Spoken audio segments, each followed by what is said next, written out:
Hi folks, my name is Omid Dariani. I'm the Senior Brand Manager for the EverQuest franchise. I'm here today with Terry Michaels, the Senior Producer of EverQuest Next. And we're here to talk about the next roundtable question, which is, should Ratonga be in EverQuest Next? Yeah.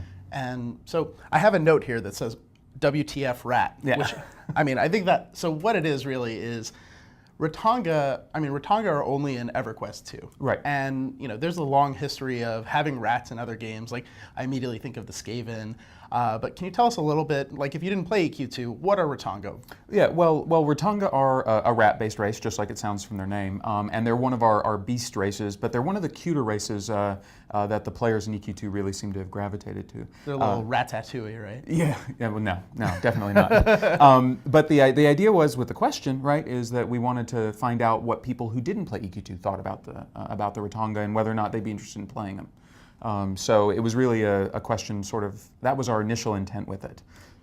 So I think that, as we saw, people are generally interested in having them, or perhaps some of the people didn't really have the awareness because they didn't play EQ2. Right. So what was your take? What were people saying? Well, it was actually really interesting because there was a large portion of the people that were talking about the question, but they were taking it farther than what we had first put in the question. They were asking like, well, what would it be in comparison to other races? What are we making a choice here of? Or a lot of people were talking about how it would be cool to have the Ratonga unlocked through some sort of like big effort on the server. Maybe one of the rallying calls or something like that we've talked about in the past. And of course, there were tons of people that were talking about the other races and their favorites. And this, everybody's favorite race is always a great topic because they gravitate to the things they've played in the past. Oh yeah, definitely. So I think what we've seen, and we've seen it on other questions as well, is when we offer the choice of more or less option space, we generally see votes for more option space. Yeah. So why wouldn't we include a particular race? Why would we reduce option space? Well, there's a couple of reasons. One, both EQ and EQ2 have done it in the past where you have something like a race that's unlocked by a large quest, so people actually get a substantial reward for their efforts in the game. So one of the things we're considering right now is whether or not we want to do something like that with some other races in the game. Not just the Ratonga, but other ones that we haven't talked about yet, where we may hold them back so that we can do something awesome with them as part of the story of the game. Yeah, I think that's really cool. And so this is also something where we recently released another roundtable question that could be viewed as a modification of this question, which is about what is your favorite small race? Yeah, it really was. What we found is when people were talking about this one that they really wanted to talk about the races in groups. What was their favorite, the Froglock or the Gnome or the Halfling or the Troll or the Ixar, whatever it was. So we really wanted to have a question out there that gave us a little more context for people's answers, so that when we found out how people felt, we could assimilate it a little bit better into the decisions that we're going to make.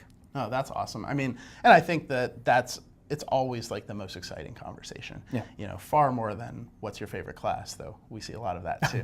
Yes. What is your favorite race? People get really, really involved in this because they've been doing it for years. They've been playing a Froglock for years. They've been playing a Gnome their entire career, that sort of thing. Yeah, and in our game, even more so than the previous ones, because in EverQuest 2, they only had 15 races at launch, and EverQuest had 12.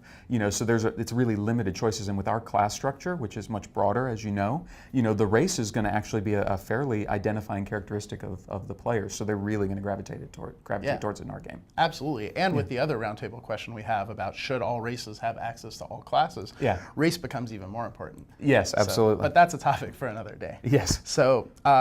I think that's it for this week. I want to thank Terry very much for showing up, and thank all of you guys for participating on the roundtable. It's really helpful. As you can see, this question actually led us into another question, so the debate internally is evolving. So thanks so much for your time. We'll see you on the roundtable. Thanks.